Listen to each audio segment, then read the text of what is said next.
Hello friends, welcome to our tutorial. आज हम पावलाव के शास्त्रीय अनुबंधन सिद्धांत के बारे में जानकारी प्राप्त करेंगे।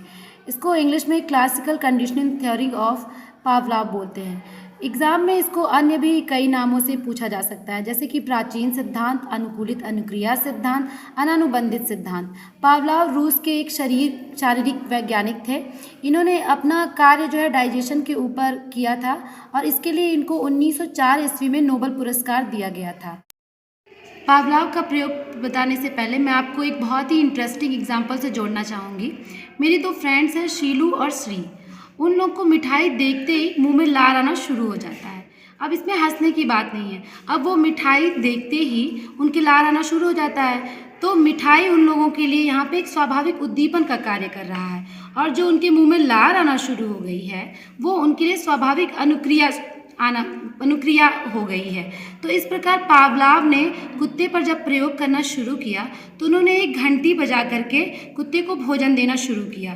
तो जब भी घंटी बजती थी कुत्ते के सामने भोजन आ जाता था और भोजन को देखते उसके मुंह में लार आ जाता था।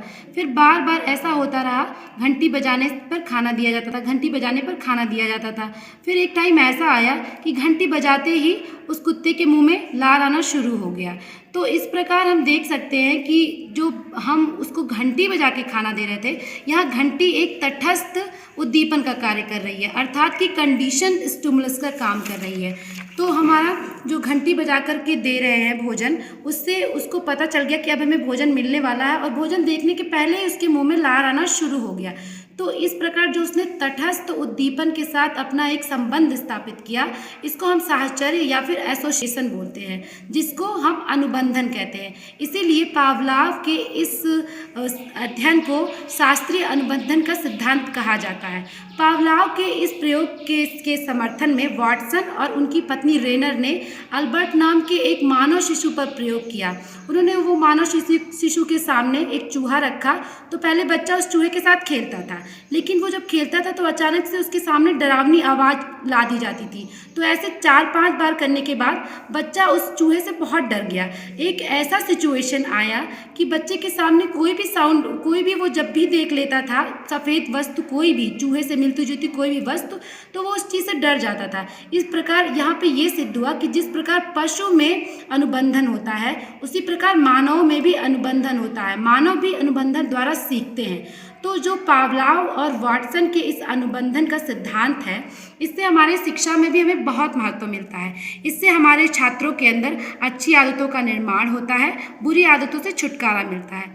इनके अंदर कुछ कमियां भी हैं, जैसे कि पुनरावृत्ति, मतलब इतनी बार पुनरावृत्ति का टाइम किशोरों के पास नहीं होता कि हम कोई भी चीज़ इतनी बार रिपीट कर करके कर सकें। इससे किशोरों के जो होता है समय नष्ट होता है। इससे हमारा ज्ञान स्थायी नहीं होता है, क्योंकि हम जो पुनर्बलन हटाते हैं तो हमारा जो ज्ञान होता है वो नष्ट होने लगता है। अर्थात कि अगर हम धीरे धीरे वो घंटी बजाना और खाना देना, ये चीज़ हम एकदम बंद कर दें, तो धीरे धीरे वो कुत्ता भूल जाएगा, और ये जो उसके अंदर साहचर्य डेवलप हुआ है वो ये साहचर्य भी भूल जाएगा। इस चीज़ में जो पावलाव थे उन्होंने सूझ समझ आदि चीज़ों का गौड़ स्थान रखा है। उनके अनुसार कोई भी चीज़ अचानक सूझ के द्वारा नहीं होती है, जब धीरे धीरे साहचर्य स्थापित होता है तभी होता है। लेकिन हम सब जानते हैं कि जब हमारे अंदर सूझ, कोई समझ डेवलप होगी तभी हम कोई कार्य कर सकते हैं। तो इस प्रकार आज की क्लास के लिए सिर्फ इतना ही।